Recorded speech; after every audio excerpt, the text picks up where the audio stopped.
Hello दोस्तों, मेरा नाम है पंकज और स्वागत है आप सभी का आपके अपने चैनल सीखने की दुनिया में। आज हम कक्षा 10वीं का एक टॉपिक यकृत के बारे में पढ़ने वाले हैं। यकृत यानी लीवर, इसी को कलेजा भी कहते हैं।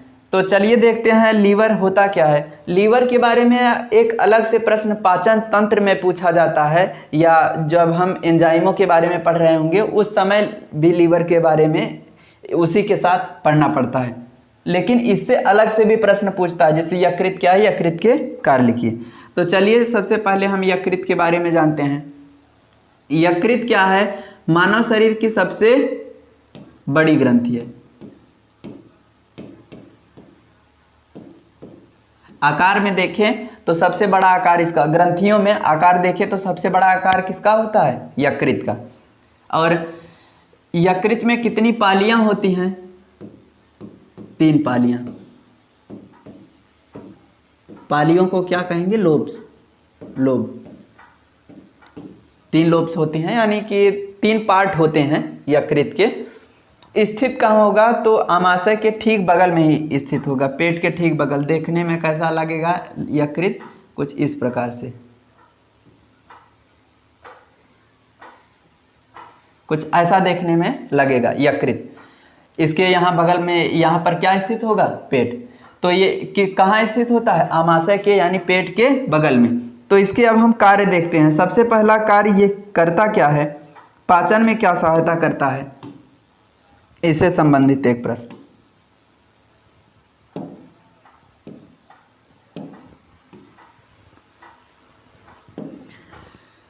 इसके कार्य देखते हैं। सबसे पहला इसका कार्य क्या है कि यह पित्त रस का स्राव करता है। अब पित्त रस क्या होता है? पाचन के समय ये एक क्षारीय पदार्थ होता है।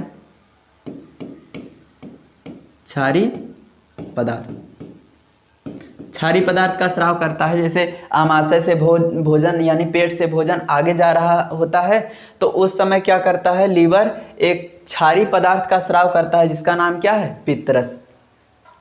पित्त रस। आप ये सुने होंगे कि आमाशय के अंदर HCl यानी हाइड्रोक्लोरिक अम्ल पाया जाता है। अम्ल है, इसका मतलब भोजन को कैसा बना देगा? अम्लीय बना देगा। भोजन को क्षारीय फिर से बनाने के लिए क्या किया जाता है कि लीवर पित्त रस को स्रावित करता है और कहाँ मिला देता है? भोजन में। मतलब जब आमाशय से भोजन आगे आंत की ओर जा रहा होगा, उसी समय ये लीवर क्या करेगा कि पित्त रस को स्रावित कर देगा। पित्त रस का मुख्य रूप से ये निर्माण करता है।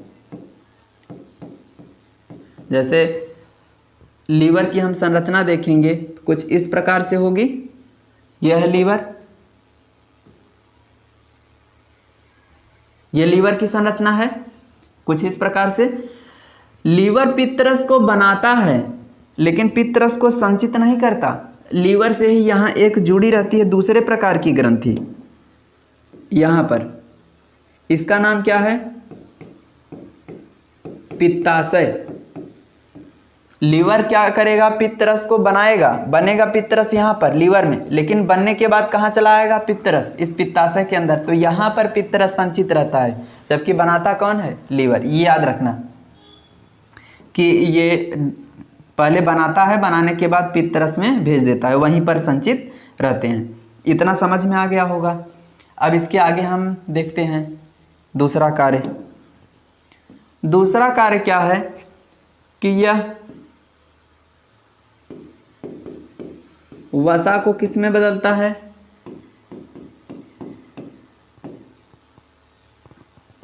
वसीय अम्ल में। तथा और इसका कार्य एक चौथा भी इसी के साथ हम पढ़ लेते हैं, तीसरा भी इसी के साथ पढ़ लेते हैं। यह क्या करता है? ग्लूकोज को ग्लाइकोजन के रूप में बदलता है। इनका मतलब क्या है? देखो, जैसे हम भोजन ग्रहण करेंगे, भोजन के साथ क्या जाएगा? ग्लूकोज की कुछ मात्रा जाएगी। तो ग्लूकोज, जैसे मान लो ये एक कण जैसी संरचना, कुछ कण जैसी संरचना है। किसके कण हैं? ग्लूकोज के। ग्लूकोज जब टूटता है तो ऊर्जा मिलती है। मतलब ये अगर ग्लूकोज टूटेगा तो हमें क्या मिलेगी? ऊर्जा। मान लो भोजन ग्रहण करते समय ऐसे बहुत सारे ग्लूकोज, हजारों की संख्या में कण आएंगे हमारे अंदर, तो हमारे अंदर बहुत सारे ग्लूकोज पहुंच गए, लेकिन हम मान लो कार्य कम कर रहे हैं तो मतलब हमें कम ऊर्जा की ज़रूरत है, या हम बाद में भी काम करेंगे तो बाद में जब काम करेंगे तो हमें ऊर्जा की ज़रूरत पड़ेगी, इस समय भले ही कम कार्य कर रहे होंगे।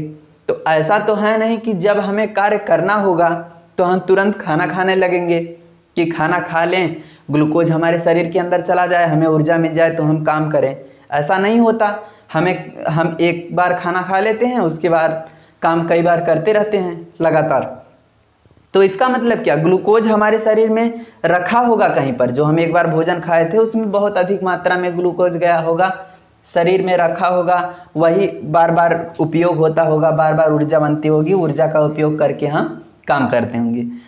तो जैसे मान लो अभी हमने भोजन ग्रहण किया तो कुछ मात्रा में ग्लूकोज की आवश्यकता है, तो कुछ मात्रा में हमने ग्लूकोज का उपयोग कर लिया, मान लो इतनी मात्रा में 4-6 ग्लूकोज का हमने उपयोग कर लिया, बाकी हम बचा कर रख देंगे ताकि हमें बाद में जब ऊर्जा की ज़रूरत पड़े तो इन ग्लूकोज को हम तोड़ें, इनसे ऊर्जा प्राप्त करें।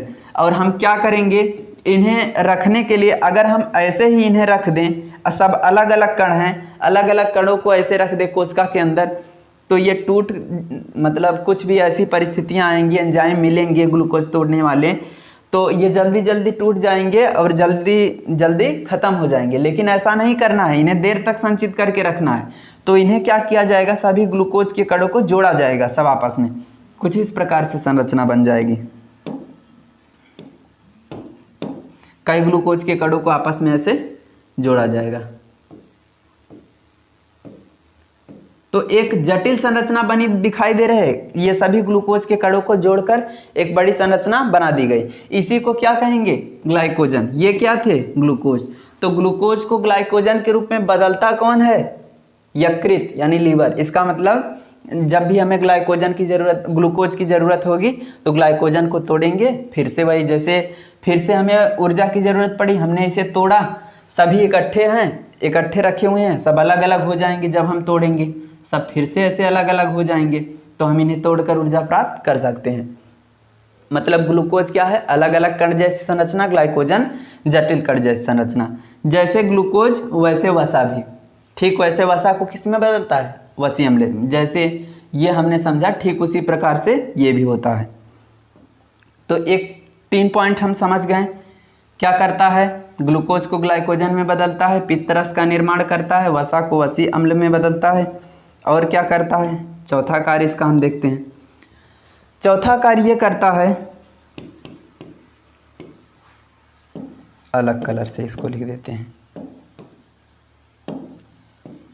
चौथा कार्य ये करता है, अमोनिया को यूरिया में बदलता है। हमारे शरीर के अंदर भी यूरिया की कुछ मात्रा पाई जाती है। ये कौन बनाता है, लीवर। हमारे शरीर में बना क्या, अमोनिया। अब अमोनिया, ये वैसे देखें अमोनिया ज़्यादा खतरनाक होता है, ज़्यादा हानिकारक। मतलब हमारे शरीर में अगर अमोनिया है तो अमोनिया से हमारे शरीर को ज़्यादा हानि होगी, और अगर हमारे शरीर में यूरिया है तो यूरिया से भी हमें हानि होगी, लेकिन अमोनिया की अपेक्षा कम। तो इसका मतलब ज़्यादा हानिकारक या ज़्यादा खतरनाक पदार्थ कौन है, अमोनिया। तो अमोनिया को यूरिया के रूप में कौन बदलेगा, यकृत। इसका मतलब ज़्यादा हानिकारक पदार्थ है उसे कम हानिकारक वाले पदार्थ में बदल देगा, कौन, यकृत। ये भी याद रखना। अब ये अमोनिया कहाँ से हमारे शरीर में आया, तो विभिन्न प्रक्रियाएं होती रहेंगी, उन प्रक्रियाओं के दौरान इसका निर्माण होगा। अगला कार्य इसका हम पढ़ते हैं।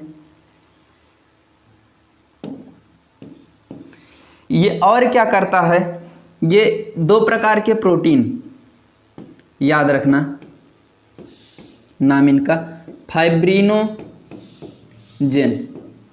एक ये प्रोटीन हो गया, दूसरे का नाम क्या है, प्रोथ्रोम्बिन। ये 2 प्रकार के प्रोटीन हैं। ये क्या हैं, प्रोटीन के ही बने पदार्थ हैं, प्रोटीन के ही बने रासायनिक पदार्थ हैं। इनका निर्माण कौन करेगा, मतलब फाइब्रिनोजेन और प्रोथ्रोम्बिन को बनाएगा कौन, यकृत।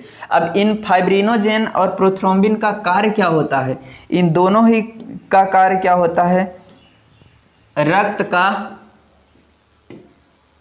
थक्का बनाना।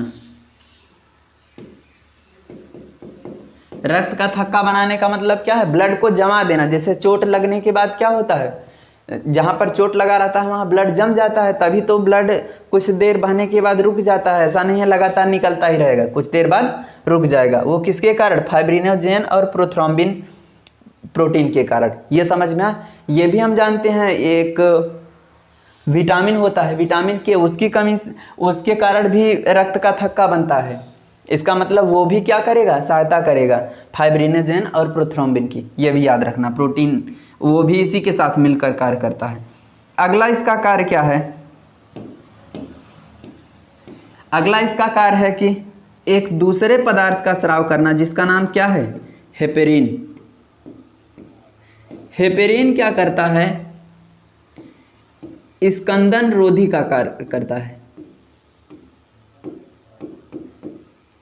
स्कंदन का मतलब भी क्या होता है? जमना। जैसे थक्का बनने का मतलब जमना, वैसे स्कंदन का मतलब भी क्या है? जमना। दोनों का मतलब एक ही है। जैसे प्रोथ्रोम्बिन और फाइब्रिनोजेन प्रोटीन है, यकृत ने बना दिया, बनाने के बाद ब्लड में मिला दिया। इसका मतलब कहीं चोट लगेगा तो ब्लड जम जाएगी। किसके कारण? इन दोनों प्रोटीनों के कारण।